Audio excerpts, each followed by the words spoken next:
साल है चुनाव का और आगामी चुनाव बेहद जल्द होगा। ऐसे में हर राजनीतिक दल अपनी तैयारियों में लगी है। बीजेपी की बात की जाए तो लगातार अपने क्षेत्रीय जो उनके पदाधिकारी हैं उनके साथ बैठक किया जा रहा है। ऐसे में बड़ी खबर निकल कर आ रही है विधानमंडल से। बता दें आपको कि 9 लोगों की उम्मीदवारी पेश की गई थी जेडीयू, बीजेपी, आरजेडी और कांग्रेस द्वारा, जिन लोगों को सर्टिफिकेट भी दिया गया। सर्टिफिकेट जिस दिन दिया जा रहा था विधानमंडल में, उस दिन एक ऐसी तस्वीर निकल कर आई जो कहीं ना कहीं डराने वाली थी। गौरतलब है कि जो 9 उम्मीदवार थे उनमें से कई उम्मीदवार बिना मास्क के विधानमंडल में थे। उसके बाद खबर निकल कर आई कि विधान परिषद के जो कार्यकारी सभापति हैं अवधेश नारायण सिंह, उनका जो कोरोना रिपोर्ट है वो पॉजिटिव आया।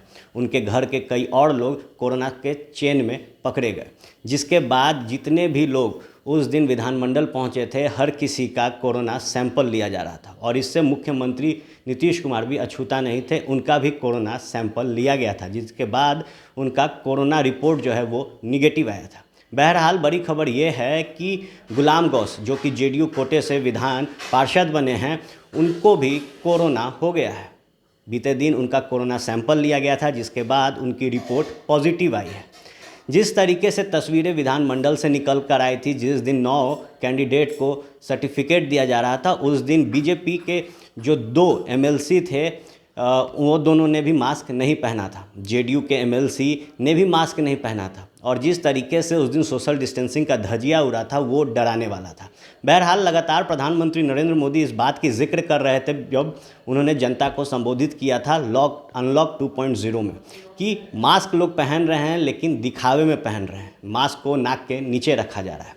इसके बाद अब जब विधानमंडल में कोरोना का साया बना हुआ है, उसके बाद बड़ी खबर कि गुलाम गौस में कोरोना संक्रमण पाया गया है और अब उनके ट्रैवल हिस्ट्री को निकाला जा रहा है। क्योंकि जब गुलाम गौस को उम्मीदवारी मिली थी तो कई लोगों ने उन्हें उनके घर जाकर बधाई दी थी। ऐसे में कोरोना का जो चेन है अब लगता है कि बड़ा होते जा रहा है बिहार में। बहरहाल जिस तरीके से विधानसभा चुनाव की तैयारियां की जा रही है, उसके बाद जिस तरीके से बिहार में कोरोना ने अपना पैर पसारा है, मामले लगभग 12,000 पहुंच गए हैं, उसके बाद कहीं ना कहीं अब ये सोचने का विषय है कि क्या इस साल समय पर विधानसभा चुनाव होंगे। क्योंकि 9 लोगों के जब उम्मीदवारी पेश की गई विधान परिषद में तो एक चेन तैयार होता नज़र आ रहा है।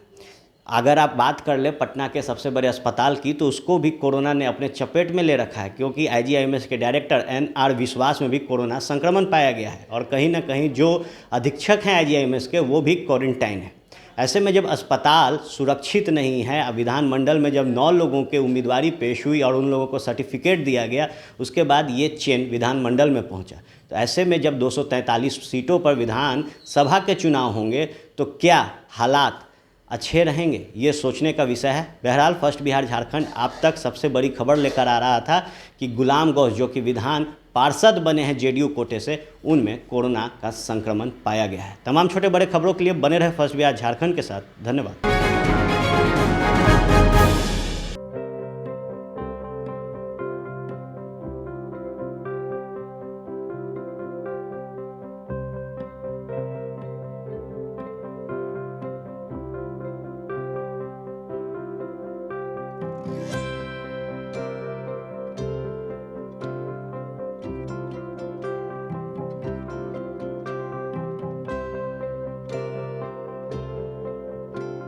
एक जिंदगी बचाने वाले को हीरो कहते हैं और 1000 जिंदगी बचाने वाले को health care worker. Our heart never hardens, our temper never tires. Our touch never hurts. We value what we do. We at Paras work for cause, not for applause. Lockdown के समय, lockdown के बाद हम हैं आपके साथ।